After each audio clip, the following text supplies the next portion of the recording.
नमस्कार किसान भाइयों। कद्दू की खेती अगर करना चाहते हैं तो बम्पर मुनाफा कमाना चाहते हैं तो कद्दू की खेती ज़रूर करिए। आज हम बात करेंगे कद्दू की खेती के बारे में, जो कि आप 1 बीघा से अगर आप कद्दू की खेती करते हैं तो लाखों रुपए कमा सकते हैं।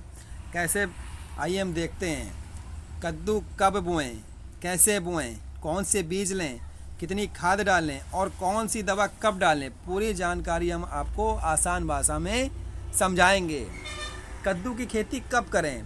दोस्तों, एक सवाल आता है जहन में कि कद्दू की खेती कब करें। बहुत से किसान सोचते होंगे कि कद्दू की खेती कब, कौन से मौसम में की जाए।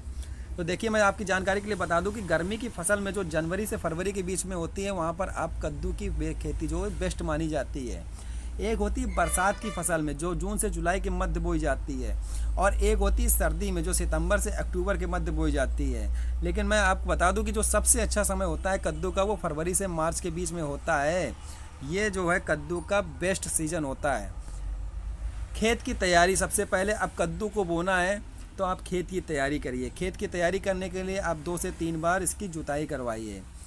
गोबर की खाद मिलाएं और अच्छा जल निकासी जरूर रखें। खेत का भराव न होने पाए, पानी की सिंचाई करिए। पानी जो भरे तो पानी का निकलने का साधन भी होना चाहिए। बीज की जानकारी अगर मैं देना चाहूँ तो बीज की जो मात्रा है वो 1.5 से 2 किलो बीघा के हिसाब से आप डलवा भी सकते हैं। लेकिन मैं आपको बताना चाहूँगा कि आप बीज की जो जानकारी आप करना चाहते हैं, वहाँ पर आप आधा किलो बीजा भी आप डाल सकते हैं। हाइब्रिड बीजे का ही चयन करिएगा। हाइब्रिड बीजा बहुत ही अच्छा जल्दी से तैयार होगा आपका। अब बात करते हैं कि कद्दू में क्या होता है कि बीजा को उपचार करना होता है। तो क्या होता है कि अगर बीजा को उपचार नहीं करेंगे तो कद्दू में कभी कभी पीलापन की रोग की शिकायत आ जाती है। तो क्या करते हैं कि बीजा को जब आप खरीद के लाएं दुकानदार से, तो वहाँ से आप कार्बेंडाजिम ज़रूर लें। कार्बेंडाजिम 2 ग्राम प्रति किलो बीजा के हिसाब से आप उसको मिलाकर पौधे को गाड़ दीजिएगा खेत पर, तो अच्छे से बीज उपचार हो जाएगा। इससे क्या होगा कि बीज पे कोई फंगीसाइड, कोई रोग भी नहीं लगेगा। अच्छा, कार्बेंडाजिम की जो मैं बात कर रहा हूँ, ये कंपनियों के दे रखे हैं, कार्बेंडाजिम प्लस मैंकोजेब। आप इनमें से कोई भी कंपनी का आप लेके आप उसको बीज को उपचारित कर सकते हैं। इससे फसल में रोग भी कम लगेंगे। अब बात आती है कि बुआई कैसे करें। तो बुआई करने के लिए आपको दूरी की आवश्यकता होती है। दूरी का मतलब है कि लाइन से लाइन की जो दूरी है वो 6 से 8 फीट रखिएगा। कैसे, देखिए मैं बताता हूँ। एक ये लाइन है, एक ये लाइन होगी। इन दोनों की जो दूरी है वो 6 से 8 फीट रखी है मैंने।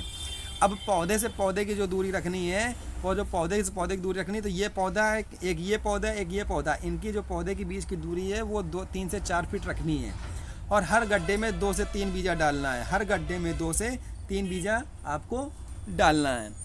अब आती है कि बात, खाद कितनी डालें। तो 1 बीघा में जो गोबर की खाद है वो 15 से 20 ट्रॉली डाल सकते हैं। मतलब कि आप 15 से 20 ट्रॉली अगर ना भी हो तो आप 4 से 5 ट्रॉली भी गोबर की खाद डाल सकते हैं। डीएपी अगर डालना हो तो 20 से 25 किलो आप बीघा के हिसाब से डीएपी डाल सकते हैं। पोटास अगर आपको डालनी है तो 10 से 15 किलो पोटास आप डाल सकते हैं।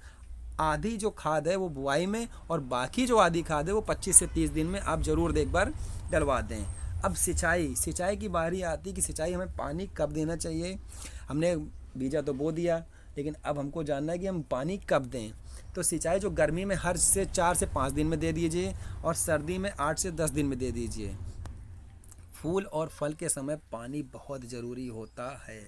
याद रखिएगा, फूल और फल के समय पानी बहुत ज़रूरी होता है। वहाँ से पौधों का विकास भी अच्छे से होता है और फूल फल बनने की प्रक्रिया भी अच्छे से हो जाती है। लेकिन ज़्यादा पानी ना भरिएगा, आप ज़रूरत के हिसाब से पानी की हल्की सिंचाई करिएगा। अब बात आती है कद्दू में कीटनाशक दवा। तो कद्दू में भाई कोई भी फसल है, अगर बीजा बोएंगे, कद्दू बनेगा, कद्दू तैयार होगा, फल बनेगा, तो वहाँ पर जो है आपको वो कीट भी लगेगा। तो कीट और इलाज के लिए फल मक्खी आपके लिए उसमें कीट में लगती है, तो फल मक्खी लगती है। तो लक्षण क्या होता है कि फल सड़ने लगता है।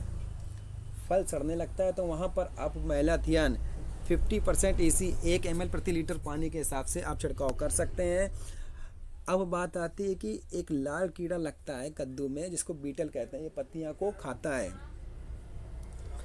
आप इसमें इमिडाक्लोप्रिड 5.5 ml प्रति लीटर के हिसाब से आप छिड़काव कर सकते हैं। ये कंपनियों का डायरेक्शन दे रखा है। इमिडाक्लोप्रिड आप इसमें छिड़काव कर सकते हैं। कोई भी कीड़ा लगाओ तो अधिकतर तो आप सफ़ेद मक्खी माओ टाइप की या कुछ भी लगाओ, तो लाल कीड़ा लगाओ तो इमिडाक्लोप्रिड आप छिड़काव कर सकते हैं। रोग और इलाज के लिए, सफ़ेद रोग होता है जो सफ़ेद पाउडर जैसा दिखता है, तो वहाँ पर आप सल्फ़र 2 ग्राम प्रति लीटर के हिसाब से। पत्तों में पीलापन हो तो पोषक तत्व की कमी हो जाती है। सूक्ष्म पोषक तत्व से स्प्रे करें। दवा कब डालें? 10 से 15 दिन बाद पहला स्प्रे। हर 10 दिन में स्प्रे करते रहना चाहिए। फूल आने पर हल्की दवा डालें। तोड़ाई जो है आप जो है 80 से 100 दिन में कर सकते हैं। हरा और चमकदार फल तोड़ें। 1 बीघा में 80 से 120 कुंटल तक का उत्पादन हो सकता है। तो कुशवाहा बीज भंडार सजेती जो आपके चैनल के माध्यम से आपको सारी चीज़ों की जानकारी दे रहा है। अगर आपको यह जानकारी अच्छी लगी हो तो चैनल को सब्सक्राइब कर देना और वीडियो को शेयर कर देना ताकि हर किसान को यह जानकारी पहुँचे। देखिए दोस्तों, हम कद्दू के बीज की खेती, तरोई की, हर फसल की आपको कौन सी जानकारी चाहिए, आप यूट्यूब के माध्यम से या कॉन्टैक्ट नंबर के माध्यम से या व्हाट्सएप के नंबर के माध्यम से आप मुझसे कभी भी कांटेक्ट कर सकते हैं। मेरा कांटेक्ट नंबर है 80 52 72 12 50। अगर कांटेक्ट नंबर ना हो पाए तो आप हमें व्हाट्सएप शेयर कर दीजिए या यूट्यूब पे ही कमेंट करके दे दीजिए कि मुझे कौन सी फसल के विषय में जानकारी मुझे चाहिए, कौन सी दवा डालनी है, तो मैं उस विषय में आपको सारी जानकारी दे दूंगा। तो दोस्तों, आज तक कद्दू की खेती में बम्पर कैसे कमाए तो उसकी जानकारी मैं आपको दे चुका हूँ। धन्यवाद।